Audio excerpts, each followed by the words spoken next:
ಏಯ್ Chetan, hi sir, ಹೇಗಿದ್ಯಾ? ನಾನು ಆರಾಮ ಸರ್. ನೀವ್ ಹೇಗಿದ್ದೀರಿ ಸರ್? ಓಕೆ ಇದ್ದೇನೆ. ನೀನೇನ್ ಕೆಲಸ ಮಾಡ್ತಾ ಇದ್ದಿ? ಸರ್, ನಾನು ಬ್ಯಾಂಕ್ ಅಲ್ಲಿ ಮ್ಯಾನೇಜರ್ ಆಗಿ ವರ್ಕ್ ಮಾಡ್ತಾ ಇದ್ದೇನೆ ಸರ್. ಹೌದಾ? Yes sir. By the by, ಇದು ನನ್ನ ಹೆಂಡತಿ ಸರ್. ನಮಸ್ತೆ. ಇವರೇನ್ ಕೆಲಸ ಮಾಡ್ತಾ ಇದ್ದಾರೆ? ಹಾಗೆ ಹೇಳ್ಕೊಳ್ಳುವಂತ ಕೆಲಸ ಏನಿಲ್ಲ, ಅವಳು ಹೌಸ್ ವೈಫ್ ಅಷ್ಟೇ. ಅಂದ್ರೆ ಬೆಳಿಗ್ಗಿಂದ ಸಂಜೆ ತನಕ ಏನೂ ಕೆಲಸ ಮಾಡಲ್ವಾ? ಬೆಳಿಗೊಂದು 5 ಗಂಟೆಗೆ ಹೇಳ್ತಾಳೆ. ತಿಂಡಿ ಮಾಡೋದಕ್ಕಿಂತ ಮುಂಚೆ ಮನೆಯನ್ನೆಲ್ಲ ಕ್ಲೀನ್ ಮಾಡ್ತಾಳೆ. ಮತ್ತೆ ಮಗನ ನೆಪ್ಸಿ ಅವರನ್ನು ಶಾಲೆಗೆ ಹೊರಡಿಸಿ ಶಾಲೆಗೆ ಬಿಟ್ಟು ಬರ್ತಾಳೆ. ನಂತರ ಮಾರ್ಕೆಟ್ಗೆ ಹೋಗ್ತಾಳೆ.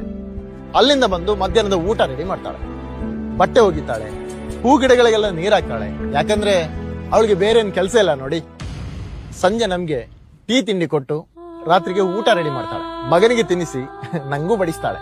ನಂತರ ಪಾತ್ರೆಗಳನ್ನು ಕ್ಲೀನ್ ಮಾಡಿ ಮಗನಿಗೂ ಪಾಠ ಕಲಿಸ್ಕೊಟ್ಟು ಅವಳು ಮಲಗ್ತಾಳೆ. ಏನು ವಿಪರ್ಯಾಸ! ಬೆಳಿಗ್ಗಿಂದ ಸಂಜೆ ತನಕ ಕಷ್ಟಪಟ್ಟು ದುಡಿದ್ರು ಕೊನೆಗೆ ಹೇಳೋದು ಅವಳಿಗೆ ಏನು ಕೆಲಸ ಇಲ್ಲ ಅಂತ.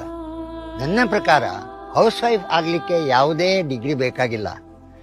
ಆದರೆ ಮನೆಯಲ್ಲಿ ಅವಳ ಸಾನ್ನಿಧ್ಯ ಬಹಳ ಮುಖ್ಯ ಆಗುತ್ತೆ.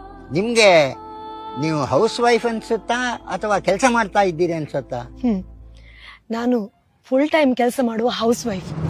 ನಾನು ಅಮ್ಮನಾಗಿದ್ದೀನಿ, ಹೆಂಡತಿಯಾಗಿದ್ದೀನಿ, ಮಗಳಾಗಿದ್ದೀನಿ, ಸೊಸೆಯಾಗಿದ್ದೀನಿ. ನಾನು ಅಲ್ರಾಮ್ ಆಗಿದ್ದೀನಿ, ಕುಕ್ ಆಗಿದ್ದೀನಿ, ಒಬ್ಳು ದಾಸಿ ಆಗಿದ್ದೀನಿ. ನಾನು ಟೀಚರ್ ಆಗಿದ್ದೇನೆ, ನರ್ಸ್ ಆಗಿದ್ದೇನೆ, ವಾಚ್ಮ್ಯಾನ್ ಆಗಿದ್ದೇನೆ. ನನಗೆ ರಜಾ ದಿನ ಅಂತಾನೆ ಇಲ್ಲ, ಯಾವ ಮೆಡಿಕಲ್ ರಜೆಗಳು ಇಲ್ಲ. ಹಗಲು ರಾತ್ರಿ ದುಡಿಯುವ ಒಬ್ಳು ಸೇವಕಿಯಾಗಿದ್ದೇನೆ. ಕೊನೆಗೆ ನನಗೆ ಸಿಗುವ ಸಂಬಳ ಬರೀ ದೂರು. Download ShareChat.